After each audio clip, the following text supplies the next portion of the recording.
Tonight we will go deep into the realm of the unknown and question everything as we search for the truth. We will explore the possibility of countless phenomena within the ultra spectrum, and together we will learn that it is all connected. This podcast is brought to you by the Experiencer Support Association, and it is a live stream broadcast.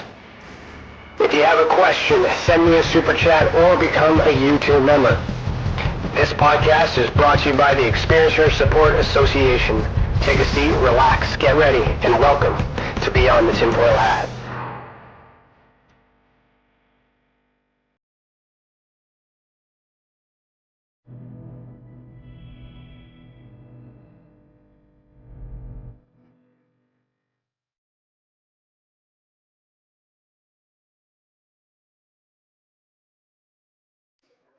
Hello, everybody. Today is Thursday, March 10th, 2022, and I, Ryan Stacey, am your host this evening.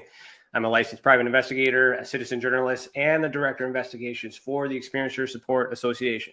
I am the former national chief investigator for MUFON Canada and the former international field investigator trainer for MUFON in general. Welcome to the channel, and thank you for joining us this evening. To super chat, just click the $sign next to your name in the comment box. And if you're in the observation deck, we are inside the Experiencer Hall, so I can see you right here. Go in, put in your comments and questions in the chat box, and I'll include you into the show. Tonight's theme is humanity and diplomatic contact with extraterrestrial beings. Our guest for season 4, episode 8, is Sylvain Rochon. Did I say that right? He's laughing. I was practicing this in the back. Anyway, Sylvain is the co-founder and vice president of the Alliance for Extraterrestrial Diplomatic Contact, AEDC, a Canadian futurist and a serial entrepreneur in technology. His companies include a psychometric company called Psychometrics, the Canadian Institute of Mass Communication, and the think tank Intellectual. He's been an educator for over 20 years, and through his initiatives, Sylvain attempts to change how humanity thinks of itself. It is his mission to help humanity transition towards a golden age of understanding in which we will start having regular official contacts with extraterrestrial civilizations to help prepare humanity for this big leap. Sylvain has published dozens of articles in multiple online magazines, including Data-Driven Investor and Becoming Human and Director Today. In 2018, published a non-fiction book entitled Engineering Paradise, Are You Ready? Sylvain holds a bachelor's degree in biochemistry, chemical engineering, and education, and lives in Ottawa, Canada. There's a lot of information here which he was withholding because I've been talking to him for a very long time, and a lot of these things that I was unaware of. So I'm very happy about that. So we're going to get into those tonight. So Sylvain, put on your tinfoil hat. How are you doing this evening? How am I doing with the hat? You're doing great. You're awesome. I should have brought a hat. How you doing?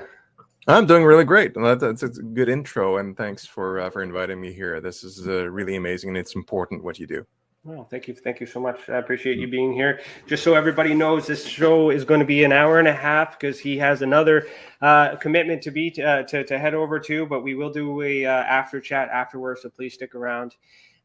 So our icebreaker question from Cece tonight is, if you were presented the opportunity to travel into space, would you? And if yes, where would like to go, and why?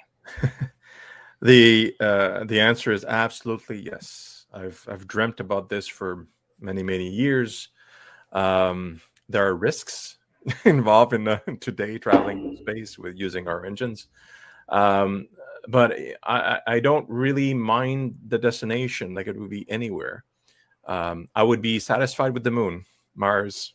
I would not go to Venus because death if you try to land there, but just the experience of seeing Earth from space in itself is transformative, and the very practice of setting feet, let's say, on another stellar body, even if it's the moon, the closest, which is about 3 days away ride, would be fantastic, right? Good answer.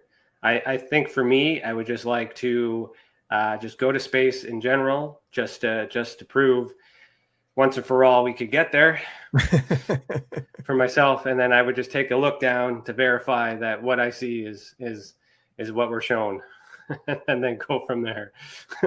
So there's a lot of CGI out there with NASA, so it's kind of hard. It's kind of hard to, yeah, you got to experience it for yourself to really be sure, mm-hmm. right? Science is there, mm-hmm. but anyways, we're not going to go there. Anyways, so no, that's great. So great question, CC. Thank you so much for that. The first question I always ask is, of course, why are you the way that you are? And what I mean by that is how did you get to get to where you are today? Like what created you? How did this start? Well, there's essentially two things in this. One part of me is I have no idea where it comes from. Like, it certainly doesn't come from either of my parents. I, at a very young age, for some reason I can't fathom, just like inside me, I wanted to save the world, and to quote myself when I was younger, to the point where when I was about 12 to 13 years old, I started having heavy migraines, in part because I had a severe anxiety due to my incapacity or powerlessness to actually affect any change. Right. Okay. So I already had that inside me, and it's not a learned behavior. At least I don't nobody thinks it was. It's just kind of born that way for some reason. So so that's always been with me. That kind of idea that I must somehow affect positive change into the world, which I think propelled me in my later years to become what I call myself, the Paradise Engineer. Right, to this moniker that describes what I try to do in the world, right, to engineer a better future. But of course, some of it has been completely learned. I've actually had amazing parents and surroundings. I was raised in a small town outside of Ottawa, in a very small village, less than 1,000 people, lots of cows, wholesome environment, countryside, good air, good exercise, all that stuff. And my mother was an educator. My father was working hard, driving buses, nothing too special, but just good upbringing, very healthy and free. I was let loose to think and be who I wanted to be. So again, I applaud both my parents for basically just more guiding me than directing me. You know what I mean? Mm-hmm. And thankfully, I had I have a good mind. So I did good grades, went to university, studied a bunch of degrees in a very short amount of time, which was very useful because I don't like school. So doing my degrees in a shorter amount of time was, having the ability to do that was great. Got out of that, started working in something completely different from what I thought, because I thought I was going to be a scientist, save the world that way, so to speak. Ended up teaching. By happenstance, really. Fell in love with that because I didn't know I enjoyed that, and then got my degree in the education. And ever since, I've been in some way in the education. I still am. Right now in this podcast, that's still, to me, it's performance and education, right? You're educating people about something, some concept or some. And I love talking about the future, talking about science and scientific fact, and also sort of research and knowledge and understanding the universe and all that stuff. Great. No, and I sense that too. And as I mentioned before with the conversations we had leading up to this, that's information you withheld. And you know what? And as a fact checker, that it makes sense to your character too. Because I totally can see that. I'm not surprised, even though I never asked and it was never mentioned. I'm happy to hear that. The part I'm missing is how that led you to extraterrestrial. So have you had any extraterrestrial or paranormal contact prior to what we're about to get into tonight? Well, that's I find that peculiar. Like in my case, I have never had any kind of UFO or ET experience whatsoever. I dream about it. I'd love to have something like that happen. I think it would be really cool. But that's not something that has happened to me. I've met others that have. But when I was about 13 years old, again, I'm living in the countryside, right? And this is 80s, in the 80s. Yeah, that makes sense. So no internet, that's, you got your corded phone and your neighbors. That's basically in libraries. Like that's your source of information, right? Mm-hmm.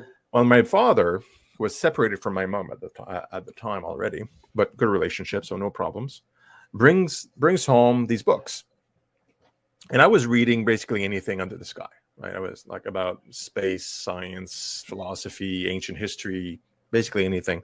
Just reading everything I could, and even then, I was trying to figure out what's the universe, where do we come from, like the fundamental questions a person asks herself. And I of course, I went into the paranormal, right? So ghosts and ETs and whatever else, because that's part of the universe. It's part of the language. Do they exist? And I was asking myself all these questions, and I was, being educated to be a scientist. So I was asking what I think was the right question, like what is the evidence, and how strong evidence there is, something that you definitely would understand, being evidence-based type of thinker.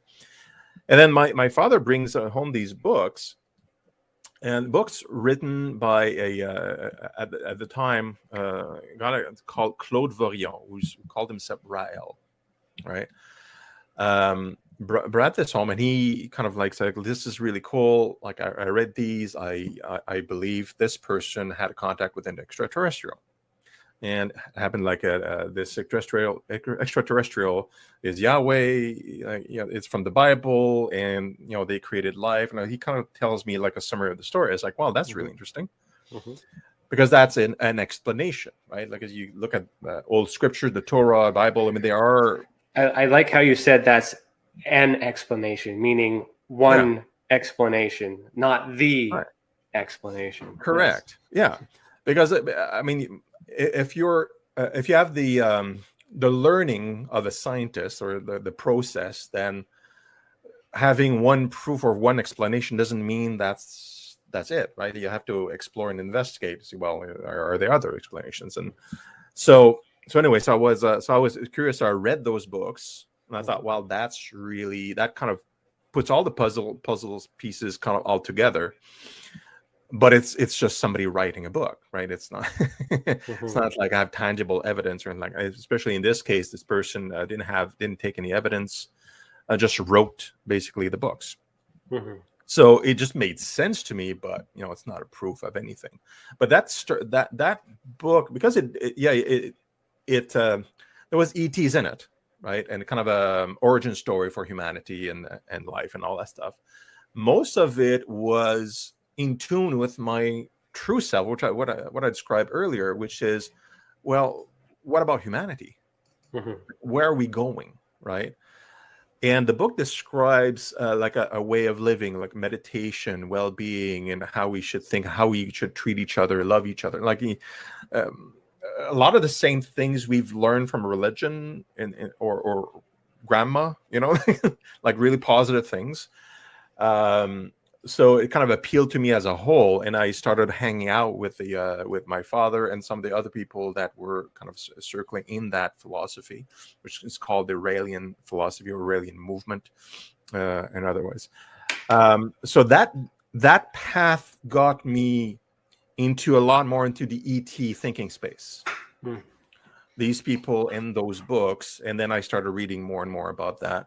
I got involved because it's more of an activist group in a way that has a kind of a mission to bring humanity into a new era, which is what I was really aligned with, like as a person. And one of the projects inside that philosophy, one of the main instructions that you will build an embassy for ETs. Which is a pretty cool concept, but at the time it was just like kind of like an interesting concept. Had no basis into like scientific or an interest in reality at the time. But over the years, like I kept being involved, and I did my own research, and I kept being a scientist and being an educator and all that stuff. And especially like the last few years, I kind of noticed like, wait a minute. Building the ET embassy has always been something I've been working on a little bit, but off to the side, not my focus, right? It says, well, we're at the time, it seems, where this is probably close to happening. Like there's something going on. There seems to be a lot more apparitions, more like reports, and I kept meeting other people that where there was some kind of a synergy in the discussion. And so I talked with the person that leads the actual project within the Raelian movement, the ET Embassy project. Like we raised like $50 million US of funds and over donations over many years, and they were kind of leading. I said, look, I think we should do something more. We should do something for everybody, right? Like set up another organization that's outside, and just like bring a bunch of people in, right? And kind of work towards that. And I talked about this a little bit. That's what the big thing here, like in humanity, is the mindset is still pretty primitive in my view. Right? It kind of evolve as a civilization, and so most of the effort is, of course, there's mechanical efforts to actually build a tangible building with the funds that we raise and all that stuff, but also it's transformative change for humanity, which is interesting. So that's where I am now. Okay, so we're going to get into that to be a lot more specific details, because I know what you're talking about, but these people do not. So I'm assuming what we're talking about is the Alliance for Extraterrestrial Diplomatic Contact, AEDC. So tell me a bit about the work you're doing with them, and what is the AEDC mission? Right. So so this started, I believe, January 2021. So just over a year ago. It's not long. That's when I had the discussion with Daniel. Say, hey, like, let's do this. And simultaneously, he had the same thought. Well, that makes sense. We have to, as humanity, we have to kind of organize this globally for everybody without any kind of attachments and whatnot with any organization outside. Just make it universal, agnostic. Let's just build the friggin' thing, right? And get, as a civilization, get to officially build a structure that all the nations would be in agreement with, would acknowledge under the Vienna Convention to as an actual embassy, like a practical embassy that does diplomatic missions according to the Vienna Convention, right? So let's build that. That's the website that you're seeing there for the conference in October. But definitely, we'll talk more about the conference itself, I think, a little bit later. But yeah, that's one of our main activities this year. But yes, that is the embassy, the original plans for the embassy. Thank you, Ryan, for showing the pics. And it has a certain design, and it's a bit like futuristic, which I like, and all these elements for living quarters, and also, of course, different atmospheres and whatnot. We are building. We are almost ready to release new blueprints, by the way. For this, like updated with the team of architects. But in essence, like I got with him. It's like, okay, let's do this. This must be a project for the whole humanity, not just one group, right? So that was the kernel of that. So I elaborated a strategy. I said, okay, well, let's make it a network of organizations, because the Raelian movement is one organization that's already been championing this since 1974. That's great. But then there's other organizations out there that must also be thinking the same way. That would think it would be cool and it would be maybe smart at this time. And now that a majority of people do realize, we probably aliens, or let's say call it extraterrestrials, do exist. Intelligent life is out there, and it's there, and a decent portion of the population believe that we may be visited by these. This is a shift. Only just a few years ago, it was very different statistically, right? So that's where the timing is correct. It's like, okay, well, let's see which organizations are out there. And we started contacting and we're doing the research with a few volunteers at first. And after like less than 6 months, we had like I think 12 organizations that part of the network that are supporting the initiative. It was like nearly 500,000 supporters already. within those networks that were like keen on seeing the project succeed and willing, and we had other volunteers from different groups joining to do different things. So now the alliance is still a collection of volunteers, but from all sorts of paths of life and groups, all from all over the world. We all want to have the same thing. We want to see this project succeed. We want an embassy to be built correctly according to UN protocols and accepted by most nations of the world, and so as the de facto first official ET embassy on Earth. So why is it important for you to do this work, and how is that going to help humanity? Well, you got it right. Like, my focus is about humanity and bring it to a golden age, right? The arrival of an ET civilization is not in itself the solution to our problems. That's something I know, and I think it's just logic from a perspective the perspective of the extraterrestrials. Like, I'm a big Roddenberry fan. I'm assuming many here that are listening probably are, or at least science fiction fans. If you are, then you know from the Next Generation, Star Trek, Next Generation, there is such a thing as the Prime Directive, right? And in the Prime Directive, it means like if you meet other civilizations, you can't interfere with their advancements in culture, right?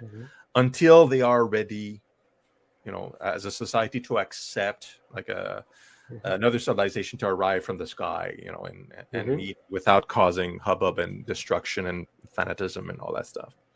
Well, in this case, we are the primitives.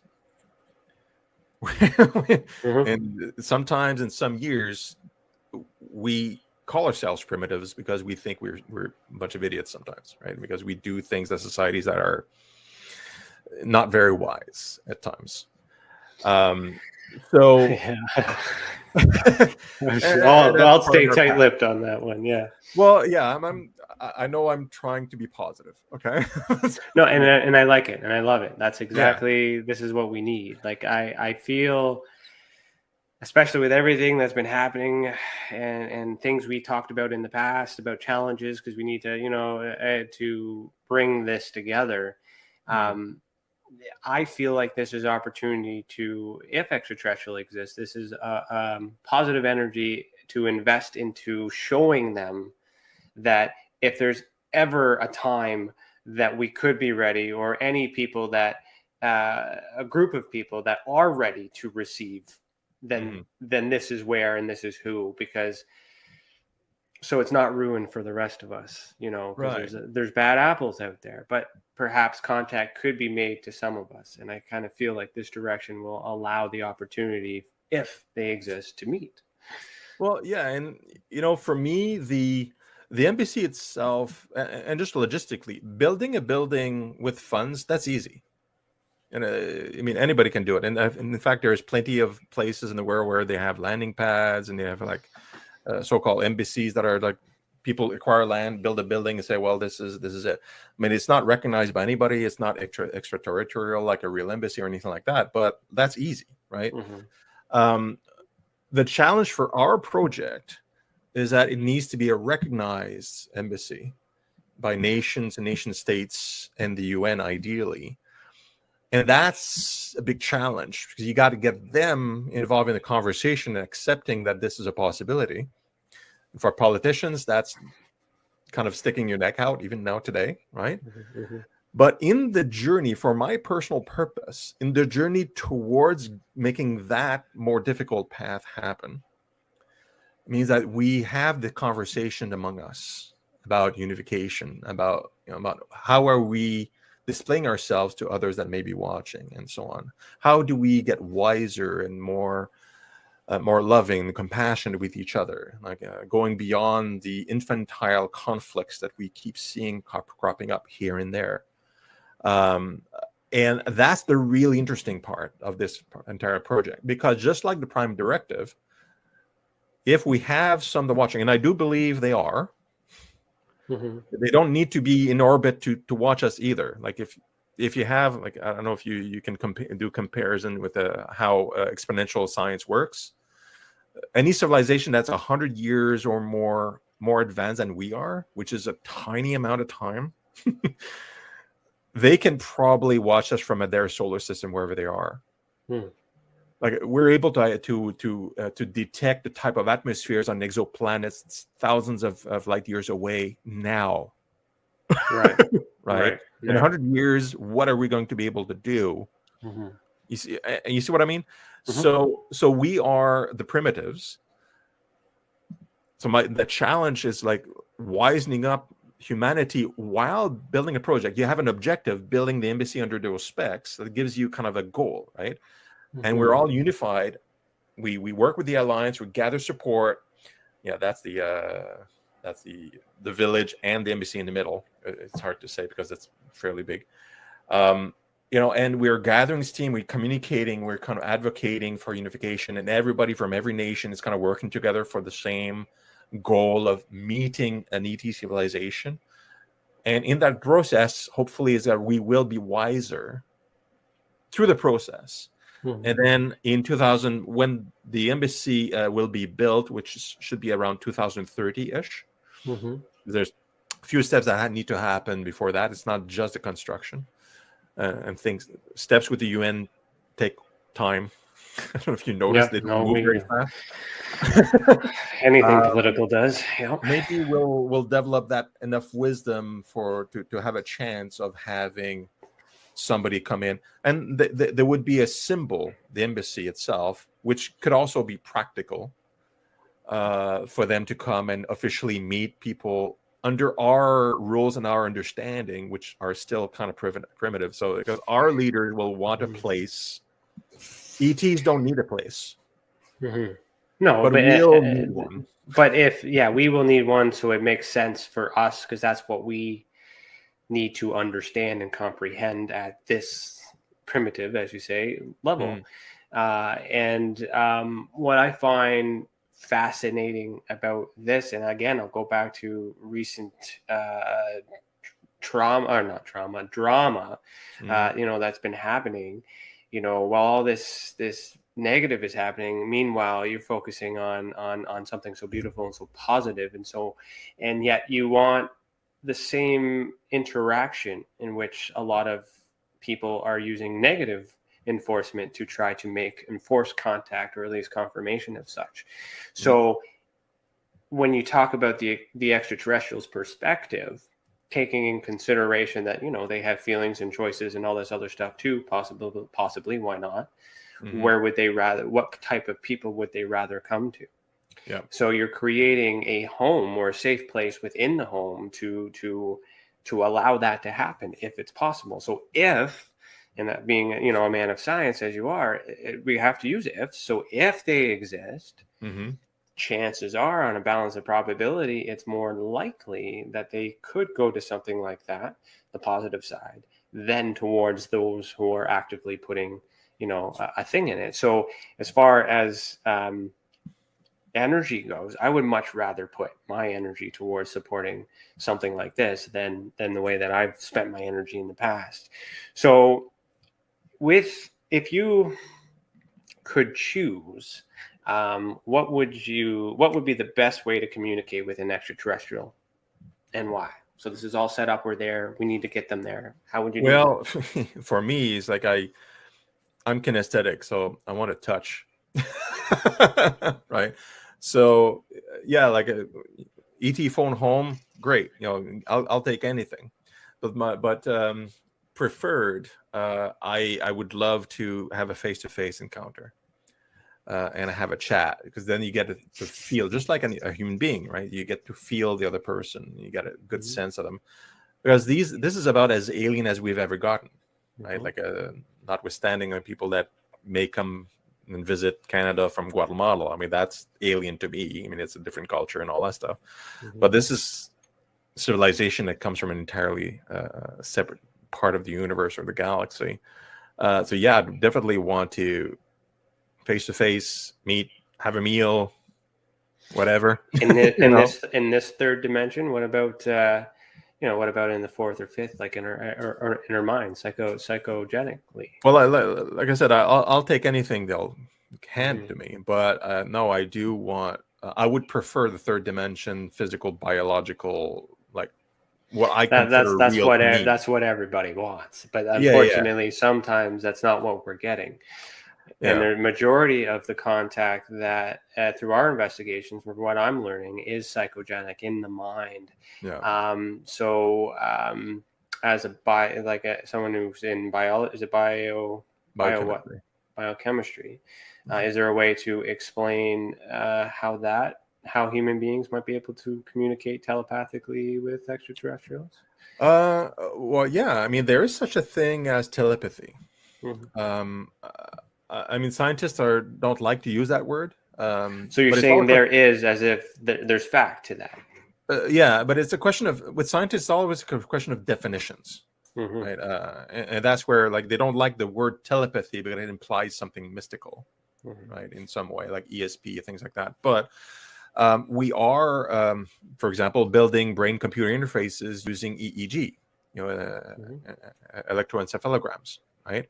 That's brain waves that are being detected and translated using software. Mm-hmm. So, is that telepathy? Right, it's a way for the brain to, and then you communicating. We can communicate with Mm-hmm. other people. We can make sentences and images, and I would say So so by definition, right? So telepathy is the paranormal or psychological word. yeah, But if you remove that and look at the science behind it, then yeah, that's the same we're thing. able to do some crazy stuff. Like I was Mm-hmm. reading a research recently, and we keep getting better at interfacing with the brain, with the human brain, and its way of thinking. We're able to interpret using EEG, and that's been. I mean, there are game controllers that are using that now. I mean, it's not complicated. Like, Mm-hmm. and that was like when I was teaching at a university, that was probably 10 years ago. My fourth year students were using EEG as a game controller in games as a fun experiment. Wow. It's not. This is simple now, and I use it. I can control using my mind. Right. But then there has to be another device connected to another human in order for the connection to work, right?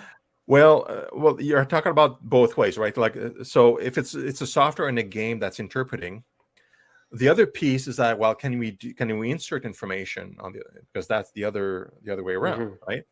And over the past few years, and one specific experiment just a few months ago from, again, we're talking, when I talk about research, it's real science, not just somebody talking about something or claiming they're a scientist. So just bear with me.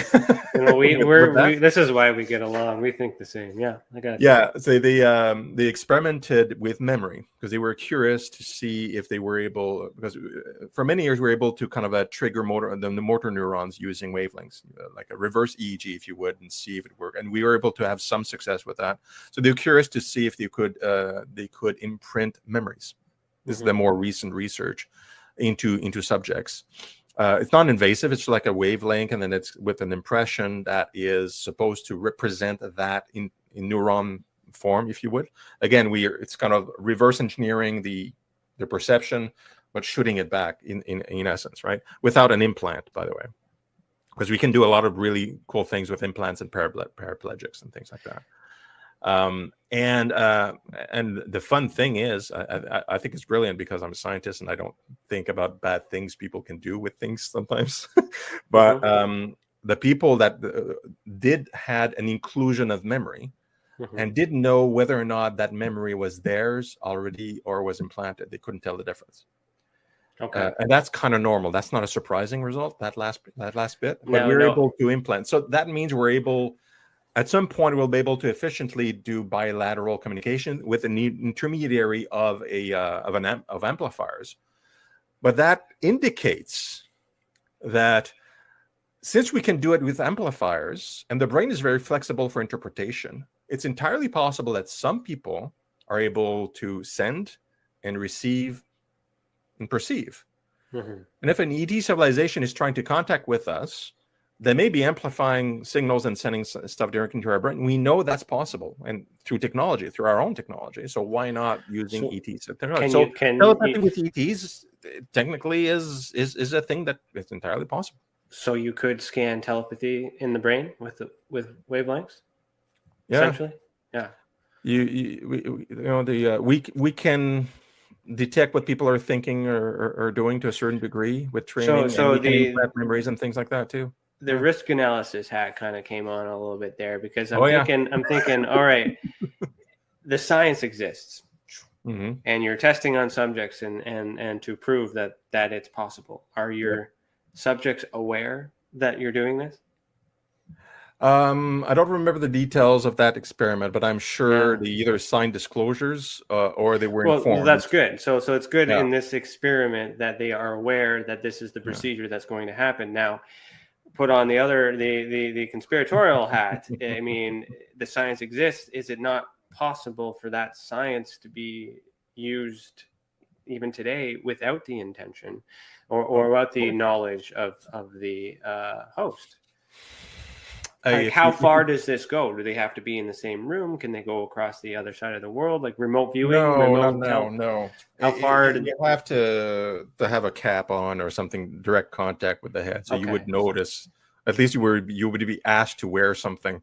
Is it possible without the equipment, though? Can we not communicate with each other without? With increased sensitivity. And this is not tomorrow, but in a bit, right? And I can't predict, because everything's accelerated with tech, right? And how advanced. Potentially, you could have an emitter or transmitter in the room, and everybody in the room could be targeted for sending and receive. Which, on a positive side, it means you could have access to the internet directly through your mind without a handheld device in your pocket at all. On the negative use side of it, like mass delusions, control, confusion about like what do you remember, what's real, what's not. I mean, just like any other technology, the use of it can be absolutely beneficial and exciting, and the misuse of it can be mind-bogglingly terrible. A lot of people speculate and conspiracize that was the purpose of these 5G towers. There's your transmitter. So it's just interesting, because like the science, so it's good for the advancement of human civilization and technology, but yet it's also that fear comes into where these possibilities come in, like great power comes great responsibility. And those things are real. So if human beings are able to make contact through these devices and stuff, if experiencers, I know you're not an experiencer yourself, but I've spoken to many people who generally do have experiences telepathically, or at least in their mind. Do you think it's possible that maybe this technology is being used by humans instead of extraterrestrials, and there might be some confusion there? Or is it a bit of both? Or because some people are checking in to some signal that it's out there.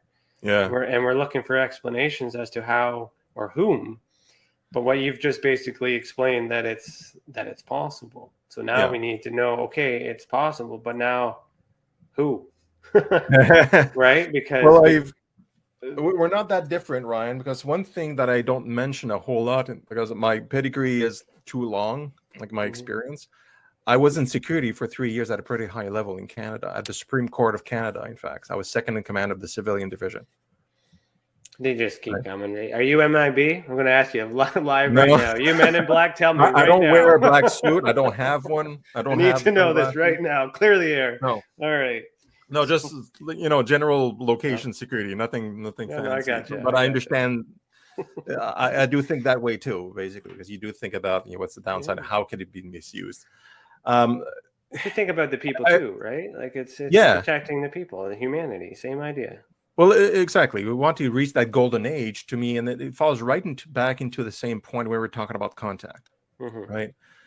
Like we're at a juncture technologically, and how we understand how we can manipulate ourselves. You can talk about genetics too, because that's my specialty, is really genetics.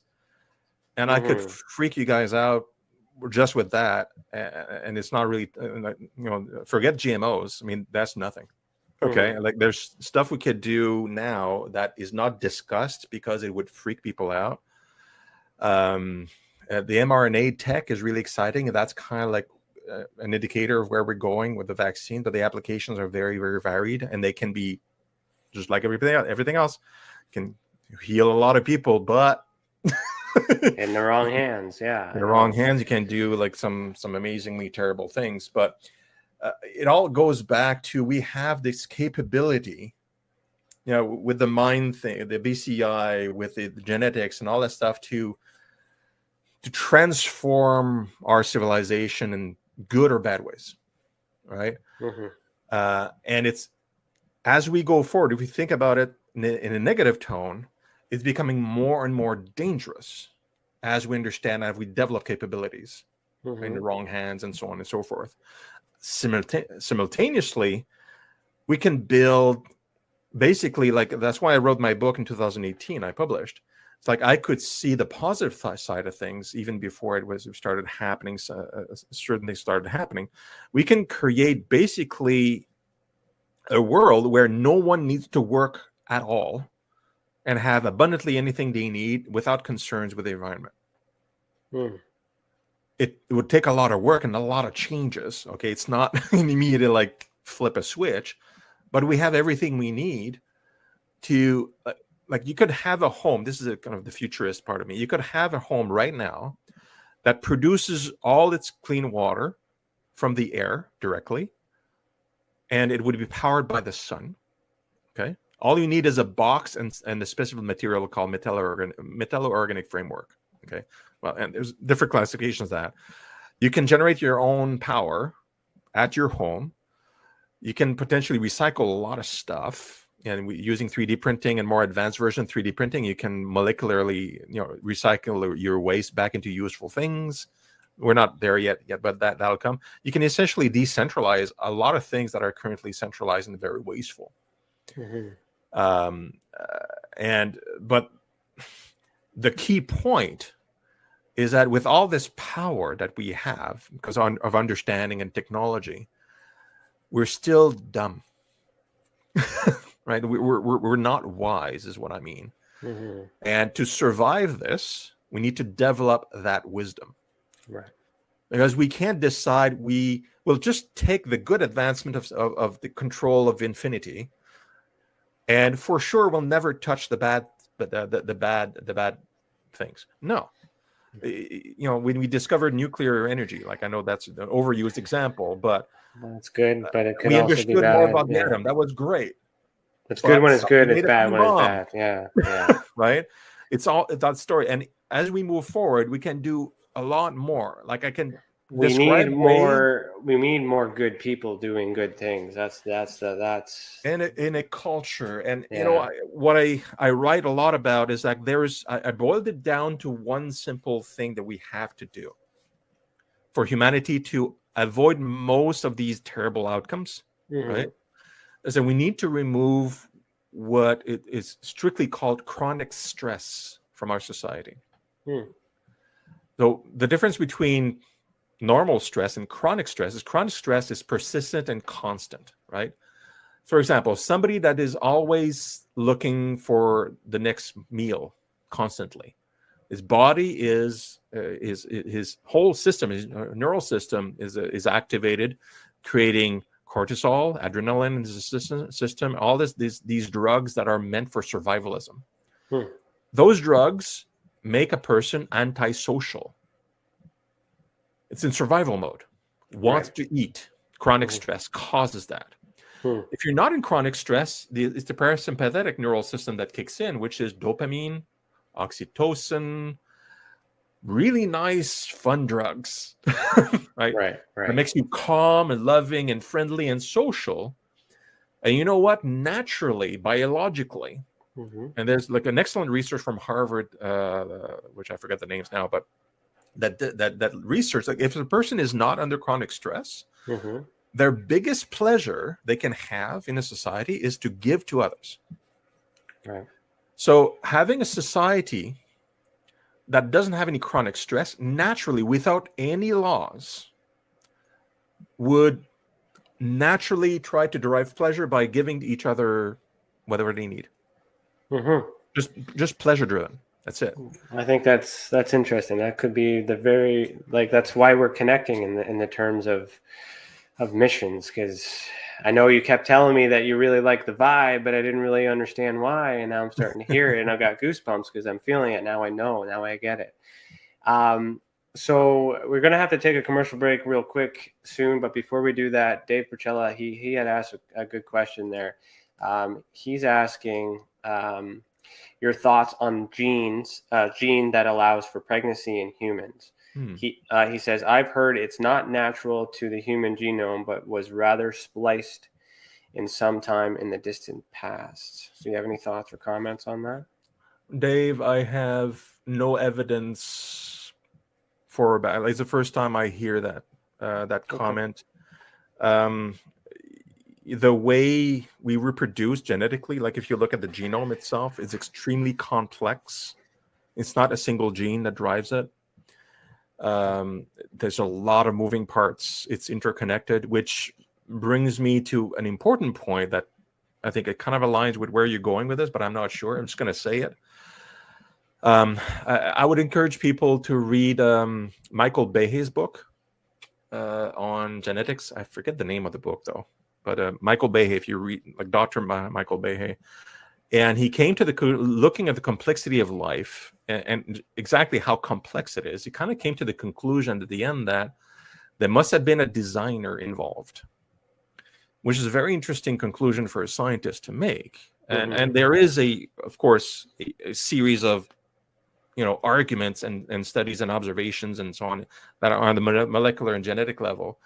It just tells you that there is definitely a lot of complexity, which may indicate because you can't straight out say, well, it's aliens or something like that, because there's no evidence of that either, right? He just says, well, it's probably not random, basically, is his conclusion, right? There must have been, if it's not random, then it must be not random. Right. Which means there must be a hand in there somewhere. And of course, the Christians and the religious people really loved the comment because it validated the presence, well, there's a God or things like that. But I feel there's probably a more simple explanation than some immaterial creature that is omniscient and somehow weird things happen. Anyway, given the decent evidence of presence of extraterrestrials on Earth, or at least an advanced civilization in the past, at the very least, there's reasonable evidence of that. And if you see the visitations, if they are extraterrestrials, they're obviously more advanced than us, and therefore they may have visited in the past, and so on and so on. Perhaps ETs could be those designers, or at least had a hand in it. Whether or not we were not able to have children and then they were spliced later, that's way too specific for us to have any kind of evidence on it. Okay. I hope that at least gives you clues to do a further. No, it's a good question. Like I know Dave is another member of the Experiencer Support Association. He's he's an astrologist for us as well. He's also, I believe, he does have a background in biology too. So I feel like that was a mono question there. So that was kind of good. I like that. So we're going to pause right here, but we'll be back after we'll continue after a message from our sponsors. If you're listening to the audio only version, head over to youtube.com/the Experiencer Support Association so you can see the video that goes with this audio. You are listening to Beyond the Tinfoil Hat, a podcast by the Experiencer Support Association, and we will be right back. It's your business. It's your property.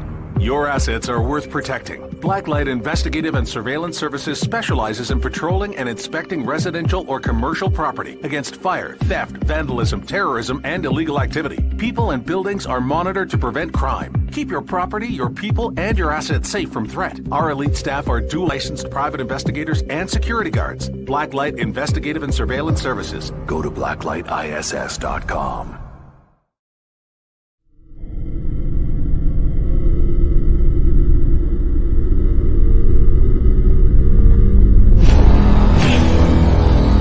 The same thing that draws aliens to our planet is the same thing that draws us to others. Exploration, curiosity, sustainability of life. That's why we go. It would make sense as to why they're visiting here. Travis! Quit playing around, man. Get back here. Travis! The last thing I remember was this numbing shock. Stunning sort of a feeling. Very powerful. Get away from me! I was just out of my mind with fear, just screaming the whole time. It's been theorized that aliens prefer remote areas because they don't want to attract attention. Whatever it is that they're doing, they would want to do that in a less populated area. There are multiple accounts of the same thing from people from all over the world. People that do not know each other, do not live in the same cultures, and they're all looking up, they're all seeing things in the sky. So it would be naive of us to think that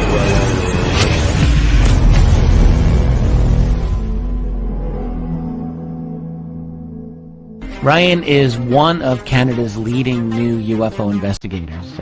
He conducts and oversees UFO investigations on a constant basis and was really taken by his research. He's compiled a tremendous amount of data regarding UFOs in Canada. Just as interesting, he really goes over how UFO investigations are done and what are some of the mistakes that people make when they submit evidence. Note for starters, don't edit your videos or photos before you send them. If you want to hear more follow-up conversation between Ryan and myself, you can go to richardolanmembers.com, where we have a candid conversation on ufology, the paranormal, and more. And remember, while we learn and grow and search for the truth, let's be good to each other.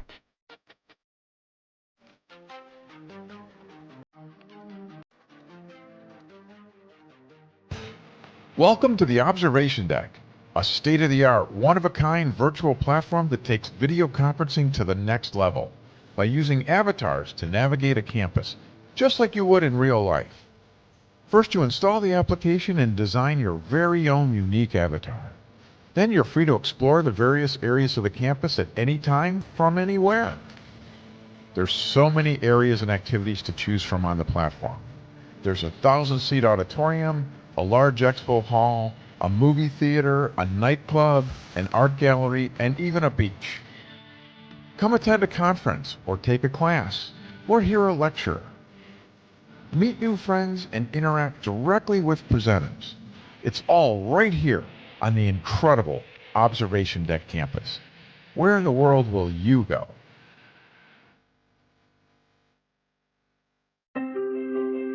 Have you ever wondered, or maybe just thought to yourself, if there were others just like you?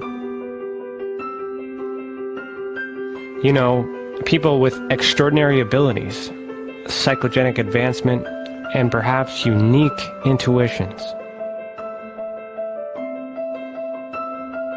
Maybe you just wondered if there were other people who experienced unimaginable, unexplained, or even unusual and paranormal events. Are there people who have more questions, more fears than answers? Well, you're not alone. You've never been alone. We believe you. Sign up for EA today by going to tesacan.org/EA. That's TESACAN.org/EA.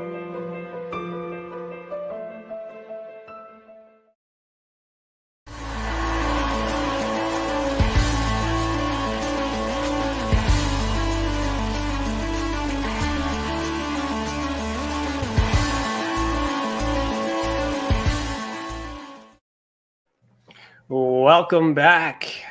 You are listening to Beyond the Tinfoil Hat. Did you know that we have a private community chat for YouTube members? It's on our YouTube channel, obviously. If you become a member, you will get bonus content like exclusive videos, including bloopers. Sometimes you get them live here, behind the scenes, and members-only Q&A. Also, if you've ever experienced an unexplained event involving the paranormal, UFOs, extraterrestrials, dogman, or any other paracryptid, head over to tesacan.org/reporting system. Let the others who have already reported be that example that proves that we are making a difference. And if it wasn't for these reports, we would not be able to do what we do. And for that, we thank you. So I am still here with Sylvain. You can say your last name. And how did I do? I saw your head go back, and you were laughing. Like, did I botch that? No, I think you're fine. Sylvain Rochon is very French. It's French Canadian. That's exactly how I said it. It sounds like perfect. Yeah, you did great. I'm imitating you. Yeah. Oh, great. Thank you so much. So for those of you who might have, I'm just going to play this again, but I snuck in another little video here, and then I'm going to ask Sylvain what this is all about when we come back. So I'm going to play it one more time for those who might have missed it. But I just snuck this in. Watch.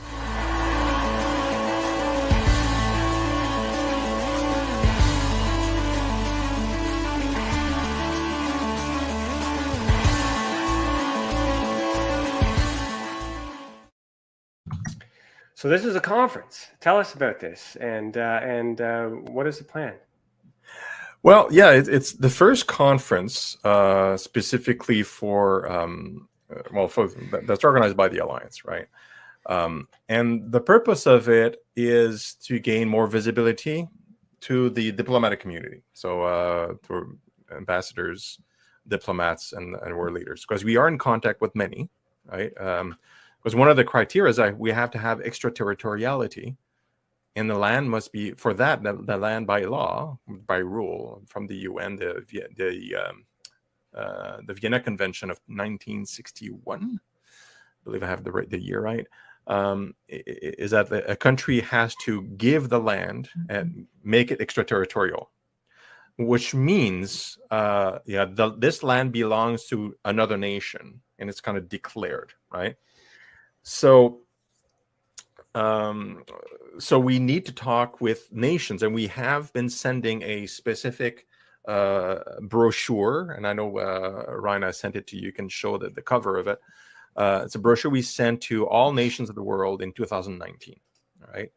And it's basically a business plan, because governments think of things as in regarding economy and tourism and things like that. So it's written as hey, give us the extraterritoriality of the first ET embassy on Earth, and that's going to draw a lot of tourism, a lot of business, and so on and so on. Because it is, for them, it's a risk for a lot of countries, because they don't really think the way I do, and some of us that want to to have this work and to be welcoming.